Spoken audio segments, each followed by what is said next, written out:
Pois muito bem, graças a ele você percebe o mundo, se movimenta, lembra das coisas, sente emoções e consegue inclusive escutar e entender o que estou falando agora.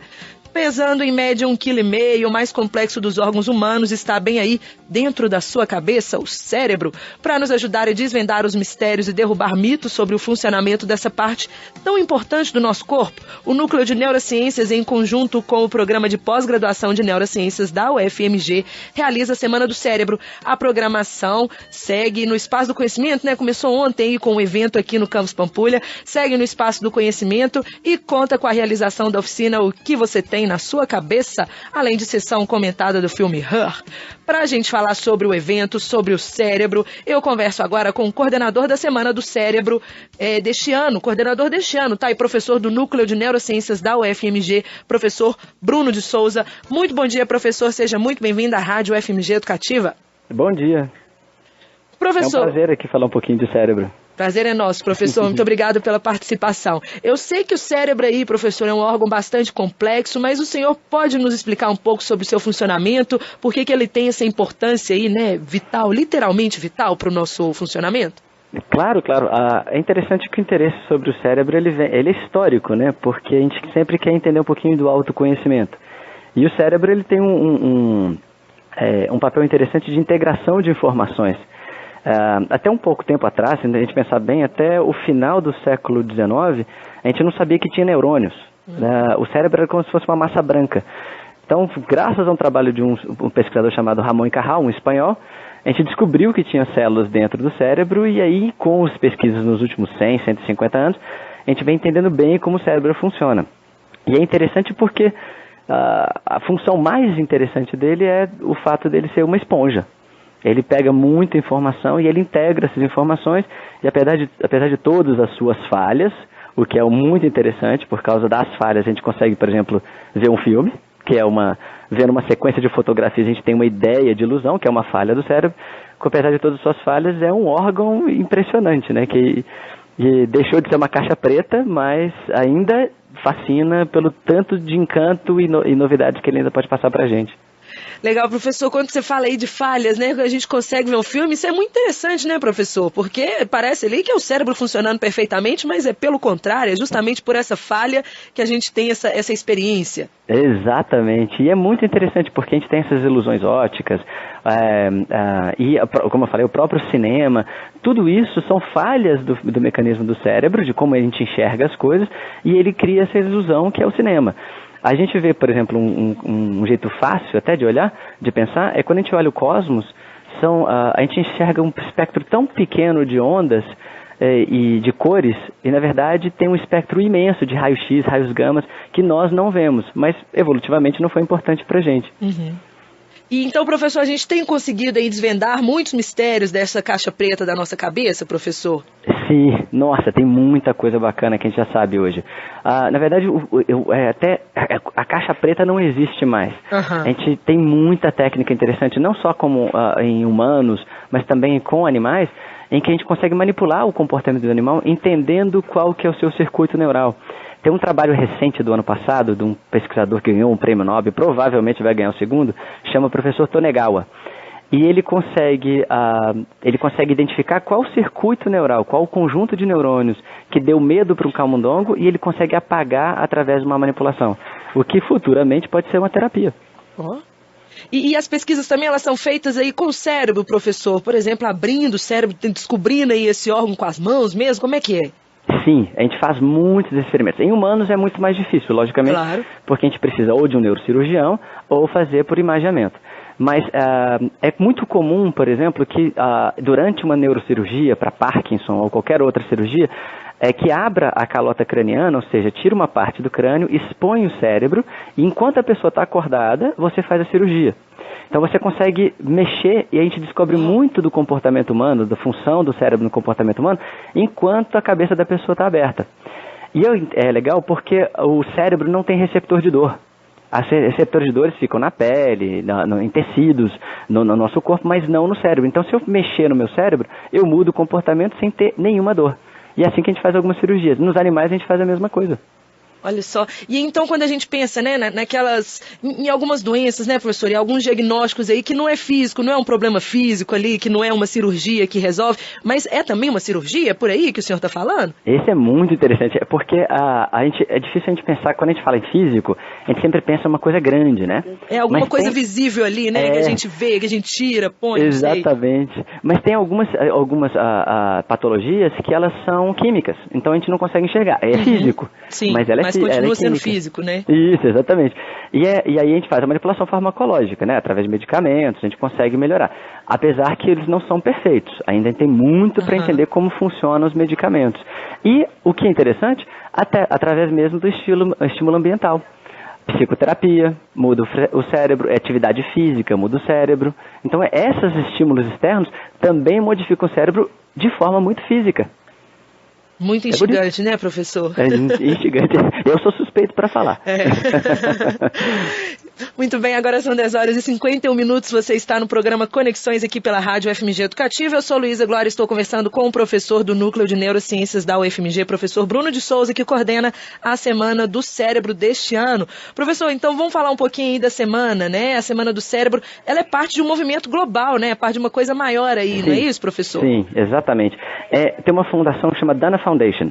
E eles sempre, uma das coisas que eles levantaram é porque a gente vem exatamente numa onda, no momento atual, por exemplo, em que a falta de conhecimento da população, dos próprios políticos, fazem com que eles tomem algumas das decisões baseado em nada, em nenhuma informação. Então, esse movimento mundial é exatamente para que a gente mostre o que a gente já sabe sobre o cérebro, sobre as diferenças entre as pessoas no cérebro, como é que ele funciona em relação à homossexualidade, ou em relação à diferença entre um homem e mulher, como ele funciona para tomadas de decisões, em patologias. Então, a ideia do Dana Foundation é que a gente se exponha, que o cientista saia um pouquinho do seu cantinho, e ele expõe um pouquinho que é um trabalho importante social que a gente tem que fazer. A gente vive muito no laboratório. Uhum. E então, professor, o cérebro tem todas essas respostas, todas as perguntas, né, que a gente tem em relação à vida e o pensamento, a resposta toda no cérebro, professor? Sim, eu acho muito difícil. Até mesmo porque, como eu falei, o ambiente muda o cérebro.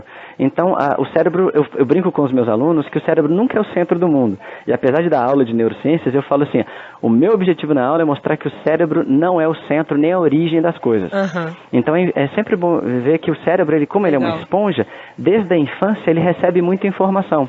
Então ele vai se modificando. Então é difícil eu falar que o cérebro é a resposta. Entendi. Porque ele é também um produto do que o ambiente está alterando nele. Então ele sempre é uma mistureba de tudo. É muito difícil saber a origem das coisas só pensando numa coisa só, só no ambiente ou só no cérebro. Legal. Professor... Acho que fica mais legal pensando assim. Né? Saber que não tem um lugar onde buscar resposta, né, professor? Isso aí instiga, é isso que move a vida, né? Não, move a ciência e tudo mais. Professor, e aí o que você tem na sua cabeça, a oficina que vocês vão ofertar aí, né, durante a programação? Fala pra gente como é que ela é organizada, conta um pouquinho das coisas que vocês estão preparando, que as pessoas vão poder ver e aprender. Alô, Luísa? Alô, professor? Professor, o senhor me escuta? Alô? Ih, perdemos o contato com o professor Bruno de Souza. Mas a gente volta, tá bom? A gente volta ao papo de onde a gente parou. Preocupa não, é um papo muito interessante, né, sobre o cérebro, esse órgão aí tão instigante, tão cheio de perguntas, nem com todas as respostas. Enquanto isso, nós vamos fazer o seguinte, eu vou chamar uma música, Carlos Careca, que o nome da música é justamente o nome dessa oficina aí que a gente vai falar sobre ela, né? O que você tem na cabeça. Então a gente vai ouvir aí só para instigar um pouquinho mais, tá bom? Vamos lá. E olha, uma boa notícia, viu? A gente conseguiu reestabelecer o contato com o professor Bruno de Souza, o professor do Núcleo de Neurociências aqui da UFMG. A gente estava conversando sobre a Semana do Cérebro quando a linha telefônica caiu. Mas olha só, conseguimos restabelecer o contato e vamos terminar esse papo, viu, professor Bruno? Muito obrigada, viu, professor, pela paciência e bem-vindo de novo aqui ao Conexões. Que isso, é um prazer conversar com vocês. Professor, a gente ia começar a falar um pouco da programação da semana, né? O que você tem na sua cabeça é a oficina que vocês vão ofertar aí durante a programação. Gostaria que você falasse pra gente um pouquinho sobre como ela é organizada, das coisas que as pessoas vão poder ver, poder aprender na oficina. Sim, a Semana do Cérebro na verdade, um evento mundial E a ideia é exatamente para a gente divulgar um pouquinho do que a gente sabe sobre o cérebro, que o cérebro não é mais uma caixa preta, como a gente falava antigamente. Isso. E é um evento interativo, então é bem focado de uma forma lúdica com crianças, para mostrar para as crianças como é um cérebro humano. Tem cérebro de abelha, para eles verem que é uma abelha, também tem um cérebro. A gente tem várias ilusões ópticas para mostrar como o nosso cérebro não é perfeito. Ativação elétrica dos músculos, para a gente ver como é que a gente consegue fazer uma contração muscular. Então isso tudo a gente faz aqui no Espaço do Conhecimento, e é para toda a família, então qualquer pessoa pode vir, é gratuito, logicamente, e a gente também tem alguns outros eventos satélites que a gente faz para também popularização da neurociências. Legal. Um deles vai ser amanhã, na Escola de Arquitetura, que chama Neurociência, Cinema e Pipoca, em que um neurocientista ele comenta as bases neurocientíficas de um filme. Vai ser o Her, que você tinha falado anteriormente. Isso. E por que esse filme, professor? Por que foi escolhido esse filme? A gente sempre busca vários filmes diferentes, né, que tem uma temática que dá para falar um pouquinho de neurociências. E nesse caso é interessante porque o ator, o Joaquin Phoenix, ele acaba se apaixonando por um sistema operacional que é um sistema de um computador. E aí, é lógico, eu não vou estragar o filme, não vou contar, mas mostrando que como a gente tem empatia. E é muito interessante que crianças, por exemplo, se você colocar elas em frente ao computador, uma bolinha com sorriso e uma bolinha sem sorriso, ela acaba tendo mais empatia com a bolinha com sorriso, mostrando que a gente tem uma inerência, uma carga evolutiva nesse comportamento que é de empatia, que a gente acha que a natureza é ruim. Na verdade, a natureza também é muito boa. Legal. E professor, para a gente encerrar, falar um pouquinho sobre as pesquisas aí, né? A gente está falando dessa semana especificamente, mas gostaria que o senhor falasse um pouquinho aí das pesquisas que vocês desenvolvem no Núcleo de Neurociências da UFMG. Conta um pouco para a gente. Sim, o Núcleo de Neurociências ele é formado por 6 professores. E a gente tem várias pesquisas diferentes. E ela vai desde pesquisa sobre como a gente consegue recuperar uma lesão de acidente vascular cerebral, quando tem uma lesão de sangue, um tumor ou até mesmo um coágulo no sangue, a gente faz pesquisa sobre isso. Tem um professor nosso que ele até já trabalhou um tempo na NASA, e ele faz pesquisa sobre como ativa o cérebro e como é que forma um comportamento pela atividade. A professora Grace trabalha com memória, eu trabalho com desenvolvimento do cérebro, então eu quero saber como é que, se durante a infância, se eu alterar o desenvolvimento, se eu fizer um estresse na infância de um camundongo, de uma pessoa, eu tenho alterações na vida quando ele está adulto. E a gente vem vendo, que é interessante, que recentemente a gente ganhou até um prêmio em relação a isso, que a gente viu que tem diferença até entre homens e mulheres, eles respondem de formas diferentes. Então, enquanto os camundongos fêmeas, eles acabam tendo um maior comportamento de depressão, quando eles são separados das mães, os machos eles têm maior comportamento de ansiedade e agressividade. Então a gente vem fazendo todos esses trabalhos aqui mesmo na UFMG, no Núcleo de Neurociências.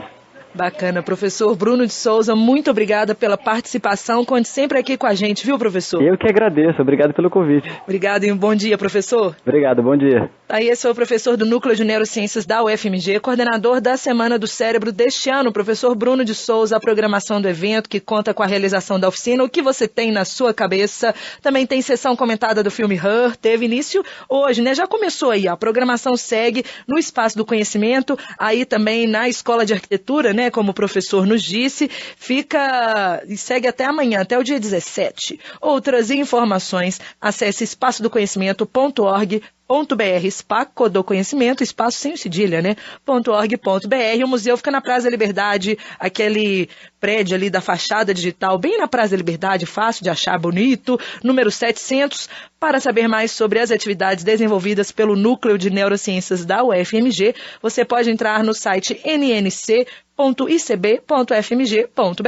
nnc.icb.fmg.br. 11h41, né? A nossa entrevista aí foi de 2 partes, porque a gente teve um pequeno problema, mas sei também que você, ouvinte, entende essas coisas, tá bom? Se você quiser ouvir a entrevista completa aí, está na nossa página, se você só pegou essa parte, né? E para quem também só pegou a primeira parte, ela completa estará na nossa página daqui a pouquinho, que aí você pode ouvir de novo, indicar para alguém, tá bom? Fique à vontade.